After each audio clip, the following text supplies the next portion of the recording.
évidemment, au hasard, Romain, le hasard parfois fait bien les choses, puisqu'on a l'agent de Sofiane Bouffal avec nous. Tiens, bonsoir Yvan Lemay. Et Southampton joue le maintien. Oui. On peut pas parler par respect pour les gens. Ça y est, ils sont sauvés là. Ouais, c'est ça. Ils sont gagnés à Swansea. J'ai vu le match. Et là, tu joues qui là au prochain Tu joues qui au prochain match? Et ça va, ils ont fait Man City. Ils sont déjà champions.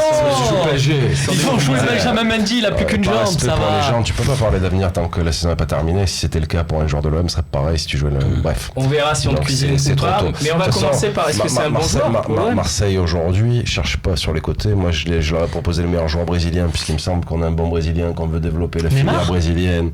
Un peu cher. Et j'ai entendu Moser parler. Qui est ce joueur?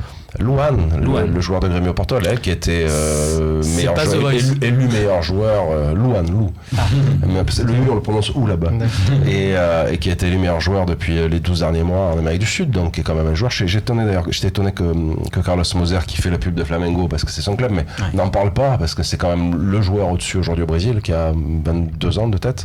22-23, enfin qui est jeune, mais je veux dire, qui est pas un minot, un gamin. Vous lui avez proposé ce joueur et on n'a pas eu de bons retours, de bonnes échos. Alors je pensais que, et c'est dans un profil qui peut jouer sur un côté, qui peut jouer derrière l'attaquant, c'est un profil Payet, Thauvin, Ocampos, je dirais, et ils te disent qu'ils ont beaucoup de monde sur la position au-delà de la qualité du joueur. Est-ce qu'ils te disent pas ça parce que ça les intéresse pas, ce joueur aussi? Ouais, ça c'est mon métier de le discerner. Je pense vraiment qu'ils cherchent pas véritablement sur ces positions-là. Après, s'il y a un départ, oui. Ça va peut-être faire plaisir à Rémi Cabella. Mais aujourd'hui, je pense pas vraiment qu'ils cherchent sur cette position-là, sincèrement. Je pense qu'il y a un chantier derrière, un chantier au milieu, et qu'ils vont se concentrer plus là-dessus. Et l'éternel débat du grand attaquant. Mais bon. Je pense pas que sur les là côtés, où la donne peut changer, la donne peut changer, c'est qu'à date effectivement le club s'appuie sur, et a raison, sur les performances de Thauvin, de Payet, d'Ocampos aussi, qui a été quand même une révélation cette année, on va le dire, parce qu'on n'en attendait pas à ce niveau-là. Il a dépassé les 15 buts. Mais il faut aussi prendre en compte qu'un mercato c'est dans les deux sens. C'est-à-dire qu'on peut tout à fait se retrouver avec des offres indécentes et difficilement refusables pour certains de nos joueurs, et qu'à partir de là, il faille se défaire d'un de ces joueurs-là, que ce soit Sanson, que ce soit ceux que j'ai cités. Et à ce moment-là, effectivement, on recommence à jeter un œil vers ceux qui pourraient compléter l'effectif. Il y a ce que tu cherches, toi, par rapport à tes besoins, et après, il y a le mercato de réparation en fonction de ce qui sort de chez toi. Mais si tu regardes bien après, Payet aujourd'hui à 31 ans, même si tu vas en demi-finale de Coupe du Monde, il n'y a pas vraiment qui va venir l'acheter. C'est Thauvin Sanson. Thauvin, n'oublie pas qu'il est passé chez les Anglais. Quand les Anglais l'ont vu, est très mauvais chez eux. Derrière, même s'il fait 16 buts cette saison, il a quand même une inconstance sur les matchs et il est passé chez eux. Ça leur a pas plu du tout. Pas convaincu que les Anglais reviennent. Et après, il te reste Ocampos. C'est surtout pas convaincu que lui, il retourne. Ocampos, il a quand même joué à Genoa, à AC Milan, et c'était un grand flop. Donc sur ces trois joueurs, ils ont déjà eu l'étranger, si tu veux. Donc c'est pas pareil que si tu as un jeune joueur qui, Sanson par exemple, je pense pas qu'il ait des offres parce qu'il, pour les grands championnats, il lui manque une grosse qualité, je pense. Mais lui n'est jamais sorti. Donc lui pourrait éventuellement avoir de l'intérêt, susciter de l'intérêt des championnats étrangers. Oui, vas-y, ça me contrarie que si l'OM ne cherche pas sur ce poste-là, parce que de la même manière. Même si on vend pas. Mais surtout si on vend pas, ça me contrarie parce que de la même manière que le milieu de terrain que j'ai réclamé toute l'année, qui pour moi manquait, pour moi ce poste-là, Payet c'est plus un joueur de côté, c'est un joueur qui s'est recentré dans l'axe. C'est pas parce qu'il a pas les qualités offensives pour jouer sur le côté, mais c'est qu'il a plus les qualités défensives pour faire les efforts. Donc Payet, le fait de le recentrer dans l'axe, on a clairement pour moi Ocampos, NG et Thauvin, pour moi il manque quelqu'un. Il manque vraiment un joueur capable de jouer sur les deux côtés. Quelquefois pour remplacer un Thauvin, on l'a vu quand il n'y a pas Thauvin, c'est compliqué, et aussi pour pouvoir aligner une attaque. Par exemple, si on pouvait aligner un Bouffal, Payet et Thauvin, moi je dis là on a quand même quelque chose, et Thiago Campos aussi qui peut toujours dans l'esprit de Garcia, de cette rotation, c'est pas des titulaires et des remplaçants, c'est pour moi c'est un groupe. Ouais, mais si tu veux faire vraiment ton saut de qualité pour l'équipe, c'est quand même devant d'avoir un mec à 15 ou 20 buts au lieu d'avoir 2 à 8. Ça pour moi c'est un remplacement de Mitroglou. C'est là que tu vas passer à un saut plus que moi j'ai bien on répond à l'autre Romain qui nous pose une question, et puis tu ajoutes aussi ce que tu voulais dire, vas-y. Bon Sofiane Bouffal n'est-il pas un Cabella avec un salaire XXL en plus? Non, parce que Cabella a un salaire XXL, donc en fait on peut dire c'est les mêmes profils, si tu veux, c'est un profil plus percutant pour moi pour Bouffal et plus milieu de terrain pour Cabella quand même. Peut-être, même si Cabella avait ce côté un peu percutant quand il jouait 9,5 à Montpellier. C'est peut-être une question de génération. Bouffal, c'est le Cabella qui suit, entre guillemets. Désolé. Non, mais dans l'idée, ce que je veux dire, c'est que Cabella, il y a un moment donné où il était quand même en équipe de France, où c'était un joueur qui avait le niveau groupe France, il n'a jamais été titulaire non plus, et Sofiane Bouffal pour moi a le niveau groupe France de la même manière quand ces joueurs ils sont en pleine disposition mentale, ils sont au top physiquement, ils approchent de ce niveau-là. Cabella c'est aussi le cas. Après les profils diffèrent quand on rentre dans le détail, mais grosso modo ils ont le même potentiel. Pourquoi c'est un profil intéressant? C'est parce que premièrement, effectivement, c'est un super footballeur. Je veux dire, on l'a vu quand même lors de son passage en Ligue 1. Mais c'est également qu'il va avoir besoin de se relancer. Là, j'exclus Yvan de la conversation, mais parce qu'il va pas se prononcer. Mais il va avoir besoin de se relancer, quoi qu'il arrive. Southampton, ça se passe très mal pour lui. Il fait pas une bonne saison au niveau des stats. Bon, Yvan va me contredire, mais je sais c'est le cas. Donc, il va avoir besoin de se relancer. Et donc, il y a une possibilité. Cabella est déjà relancé. C'est-à-dire que lui, par contre, un poste de remplaçant la saison prochaine, c'est la disposition. Après, est-ce vraiment un poste de remplaçant? Parce que moi, je suis sur la même longueur d'onde que Babou. Quand on a vu la phase de Ligue Europa, la phase de poule, on voyait bien qu'on ne pouvait pas jouer sans Payet ni Thauvin. C'est-à-dire que cette équipe-là ne tourne pas. Et quand on parle des milieux offensifs de l'OM, on se dit, ouais, il y a Payet. J'ai bien regardé quand tu le disais. Tu dis, il y a Payet, Thauvin. Bon, il y a Ocampos parce qu'il fait une super saison. Il a mis 16, 17 buts sur l'année, toute compétition confondue.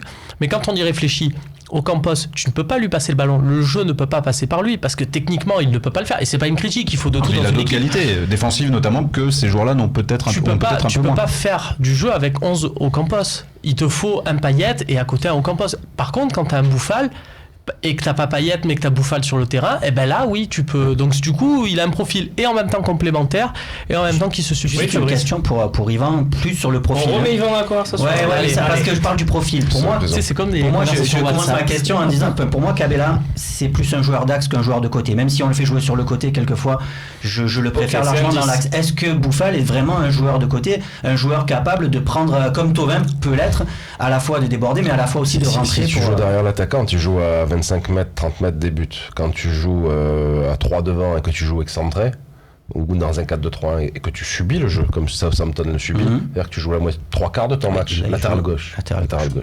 Donc il y a 80 mètres des buts. Donc c'est une fois il l'a fait de prendre le ballon et de dribbler 4 joueurs et d'aller marquer au mois de janvier. Très beau but. Mais c'est trop compliqué dans une équipe qui subit de jouer sur un côté. Alors que l'OM dans une équipe qui subit pas, quand tu joues axial, tu te régales. Donc c'est plus facile de jouer axial. Maintenant, dans une équipe comme l'OM qui est censée avoir la possession, censée dominer, etc., tu peux jouer sur un côté sans problème. Oui, c'est avec Antonucci, c'est ça que c'était. Antonucci jouait dans un 4-3-3, il jouait avec Sidibé latéral gauche et lui en excentré gauche, du 4-3-3 attaquant gauche. Ah ouais. Et ils avaient gagné, ils avaient remonté, ils étaient quoi C'était 80% des buts passés côté gauche, quoi. C'est quoi son prix, Yvan? Il n'y a pas de prix aujourd'hui, ils l'ont acheté 17 millions d'euros de tête à la sortie de Lille. Après, ils vont rester en première ligue, ils vont descendre. Quel va être le futur coach, etc. Donc, aujourd'hui, il y a trop de questions et il y a encore, ils n'ont pas fini leur saison. Voilà. Ok. Ils sont quasi maintenus. Ouais. C'est les frères Ayou qui descendent. On arrête de cuisiner Yvan ou vous avez encore des questions? Il y a peut-être d'autres. Moi, je veux juste revenir, je veux pas être emmerdant, mais juste vous dire à tous, à la fin de la saison, que Carlos Bacca a mis championnat. Et quand on a mis André Silva, puisque tu avais presque mis un drapeau du Portugal sur le bureau du procès, a mis deux buts à 35 millions. Donc, les gens qui font le travail, 35 millions de buts. Et Kalinic. Et Carlos Bacca, qui coûtait 2 millions d'euros en prépayant, a mis 15 buts. Donc, je pense qu'il y a un rapport qui est très important, une relation très importante. Attention, Yvan, parce qu'on a regardé les temps de jeu. Et Kalinic, il a joué. C'est pas moi qui voulais Kalinic. Il a joué 8 minutes. L'Olympique, c'est l'Olympique de Marseille, Kalinic, qui le voulait. Il a mis 5 buts, donc il a montré que c'était pas un attaquant pour les grands champions. Enfin, pour une grande équipe. Et finalement, Mitroglou, c'est mieux. Mitroglou, c'est mieux, il a marqué plus que ça. Il est encore mieux. Mitroglou a 8 buts la saison. Sur la deuxième partie de ah oui. Toute compétition confondue, il est à plus. Je te rappelle qu'il a marqué contre Bourg-en-Bresse. Attention. Très bien. On verra s'il y a des questions d'ailleurs. C'est toujours intéressant. C'est bien. J'ai les mêmes discussions au bureau. C'est bien d'avoir un avis en septembre, mais c'est bien de le confronter au mois de juin. Bien sûr. Et je dirais même sur 2 ou 3 saisons, quand on parle des joueurs, mais moi je t'avais dit, mais ce mois-ci, non, il y a que la durée qui fait que on voit ce qu'on raconte. Si on raconte des conneries. De toute façon, il est prêté, Bacca. Donc pourquoi pas, hein? Il est oui, mais enfin bon, là je vais pas me réembêter cet été s'ils ont pas compris qu'ils continuent avec nos 2 grands attaquants, on ira très loin. Il est bien à Villarreal en plus. Ouais, mais enfin Villarreal aujourd'hui, comme vous le voyez, ils sont en train de faire Toko Ekambi. Donc aujourd'hui, je pense qu'il va repartir à l'AC Milan. À l'AC Milan, ils ont pas gardé Bacca puisqu'il est parti à Villarreal. Ils ont pris André Silva 2 buts, ils ont pris Kalinic 5 buts. Il en avait mis 12 l'année d'avant l'AC Milan. Tu es en train de nous dire qu'il y a un beau jeu de chaise musicale et qu'on va pouvoir en récupérer. Tout ça pour dire qu'il faut être très attentif au niveau des championnats dans lesquels on prend les joueurs. Quand tu prends le Portugal, qui est un championnat où il avait mis 16 buts avec Porto, ben, tu vois que 16 buts à Porto, ça donne 2 buts à Milan. En même temps, ce Milan-là, personne ne marque. En Espagne et en Italie, de Milan. Tu mets des buts en Ligue 1. Donc je pense qu'il vaut mieux aller dans des championnats majeurs comme ceux-là. Yvan, tu nous faisais la démonstration de Bouffal qui jouait à 80 mètres des buts avec Southampton. Vu le jeu déployé par l'AC Milan cette saison, j'ai l'impression qu'on aurait pu y mettre Toko Ekambi, il aurait pas flambé ou. Non, je pense pas. L'AC Milan, ils ont pas fait une grande saison. Enfin, ça reste quand même une équipe avec des internationaux, une équipe de foot. Et je fais jouer l'AC Milan contre l'Olympique de Marseille. On regarde notre consultant Italie, Babou, Fabrice Seleschi. Qu'est-ce que tu as à dire toi sur ça? Même s'ils ont eu du mal à chaque fois contre la Juve, ça reste une équipe quand même qui est en construction. On le voit dans leur jeu, ils ont de très bons joueurs, mais effectivement on sent que devant ça n'a pas encore bien pris. Ils ont des joueurs plutôt sur les côtés qui se sont révélés comme Suso, comme le Turc, je me souviens plus, j'arrive pas à prononcer son nom, voilà.